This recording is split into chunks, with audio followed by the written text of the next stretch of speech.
Hi, my name's Phil. I like talking about politics, and in this video I'd like to discuss the reports that French fishermen are blocking the trade in fish from Britain in protest at restrictions placed on them since Brexit. But first, if you'd like to be notified of daily news and politics, please subscribe to the channel and click the bell notification icon. So I need my I told you so banner. For so long, I said that if we end up with an arrangement that means French fishermen lose access to waters, that they would not sit idly by like British fishermen have. I mean, on that note, I need to bring in a short discussion we had about this on the Grassroots for Europe's podcast earlier this week, which I'll try and remember to link below. In it, I said that we just don't seem to know how to protest at all. The fishing industry in Britain has been knackered by Brexit. What have British fishermen done about it? A few of them drove some lorries into London. Once. I mean to say, lorries drive to London all the time. It's not exactly bringing the country to a standstill, is it? The farming industry have been knackered by Brexit as well. What did they do about it? They drove some tractors to London. Once. Same thing really. What is a tractor but a funny looking lorry with little to no storage capacity? But the response of both industries who have been devastated by Brexit and are supposedly incensed over the lies that they were silly enough to believe was to drive motor vehicles along a road. A road being primarily designed to accommodate the passage of motor vehicles. How is that a protest?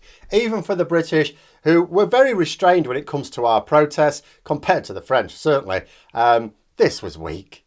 I mean, 20 years ago, when lorry drivers protested against fuel duty, they blocked access to our refineries. They actually brought the country to a standstill. We've had in excess of 1 million people marching in London against Brexit on more than one occasion, but a few lorries and half a dozen tractors on 2 separate days to represent the fury of entire sectors of our economy. I mean, anyone outside of London who, unless they were looking for it like I was, would have no idea about it. And even people in London will have been largely unaware. Absolutely pathetic. But the French, they know how to protest. I've said for a while that if we ended up with a no-deal Brexit whereby Boris Johnson follows through on his promise to reclaim all British waters entirely for British vessels, even though we don't have a large enough fleet to cope, and even the fleet we have relies on as many foreign fishermen as British ones, to crew it. But let's just imagine he'd done that. We wouldn't have to worry about the tariffs when we tried to sell the fish on the European market. We'd never make it that far because the out-of-work fishermen would be using their time to blockade their own ports against British vessels. Well, we didn't get a no-deal Brexit as such. However, according to a report, some French fishermen are a little bit miffed at the way British authorities seem to be somewhat slow in issuing them with their licences to fish in British waters. What was apparently supposed to take a few days is, for the vast majority, taking 4 months and counting. Now, I mean, something like this, you could look at that and you could go, well, this could be incompetence or it could be spite. Could be either. You know, we have new systems for doing things now, and most of them aren't working, and none of them were tested beforehand. It could genuinely just have been that we're crap at coping with it all. But equally, you would look at it and say, well, it also could be spite. Accepting that we have a deal that retains rights for French fishermen and others, but being deliberately slow in order to frustrate them. And if the latter, you would think to yourself, that's not a sensible move. From whichever spiteful politician suggested to their officials that this should be the case, that's not clever. Because now French trawlermen are blocking lorries carrying fish landed in the UK from arriving at, oh my God, I'm going to get this wrong, Boulogne-sur-Mer? Apologies. This is apparently, however, Europe's largest seafood processing centre. A sign for the lorries read, "You want to keep your waters? Okay, so keep your fish." And this is exactly the trade-off that was always there. This is why that fisherman who was complaining to Danish journalists this week, you may have seen, about the lies that Boris Johnson told to convince him to vote Brexit, was absolute tosh. Yes, he was lied to, but my goodness, how ignorant of your own industry do you have to be to not understand this consequence? I've never caught a fish in my life. I caught a duck once, caught a tree when my dad tried to teach me, but never a fish. And even I knew what was going to happen. So you have a load of French fishermen who can't actually fish, not allowed. Do you think they're just going to kick their heels and complain about it over their cornflakes? No, I mean, that's what the British do.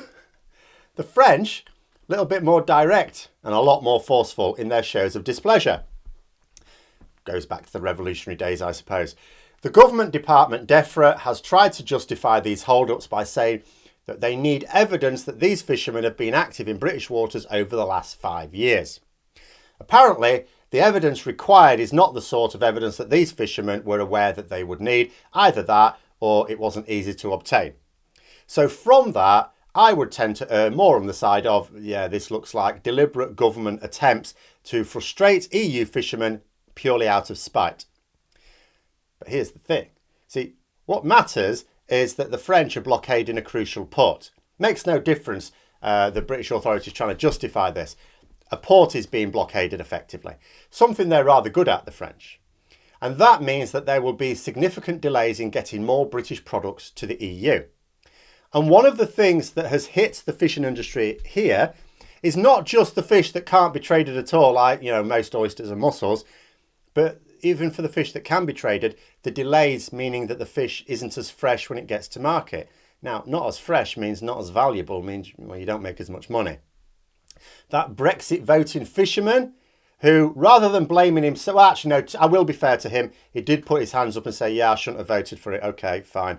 But the guy who's blaming Boris Johnson for the lies, to the Danish journalists, people were asking, why are we just seeing this on the Danish news? Why not the British news? The British journalists aren't asking him, that's why. He said that last January, his outfit sold their catch for £375,000. This January, it was £74,000. The reality now is that even, fishermen of fish that can be traded with the EU, and without tariffs at that, take longer to get there. That means you have to catch less because you can't physically sell as much as you could before. You also get less for the fish. And the combination of those two things hit this particular fisherman with an 80% drop in income for him and his crew and everyone else involved.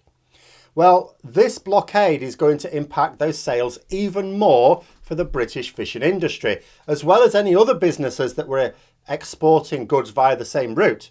They're not distinguishing between lorries carrying fish and lorries just carrying any old thing. From past experience, French protesters don't exactly get bored and go away, in case you hadn't noticed. It can go on for years, in fact. The British government have a bit of a problem here. Their initial solution was to contact the French authorities. Now, I'm not entirely sure what they asked them to do. That wasn't reported. If it was in any way to go and have a word with the protesters and move them on, I imagine they'll have been met with the deafening sound of laughter. But that is just typical of Brexit, isn't it? Boris Johnson's government create a problem. They create a problem and then say that it's other people that need to solve it. But those other people aren't going to solve it. So the government are going to have to solve this one themselves, because the actual response of the French government was not to go and have a word with their protesting trawlermen and implore them to go home. It was to ask the European Commission to demand that the British government stick to their side of the bargain. In the meantime, we have a new delay for the British fishing industry to cope with now. Not a consequence of Brexit or even the Brexit deal, just Boris Johnson's Brexit mindset. A problem he could rectify with a single phone call immediately. Perhaps the Prime Minister isn't actually aware of what's going on. He doesn't like people telling what's going on. He's not a details man. Maybe someone should give the French fisherman his mobile number and they can send him a text. Be sorted out tomorrow then, wouldn't it, I suppose? But there we are, another unnecessarily but highly expected consequence of Brexit. Hope you found the video interesting. If you did, don't forget to click the like button. And if you'd like to support the channel further, please also click the Patreon link for details. And until next time, I'll see you later.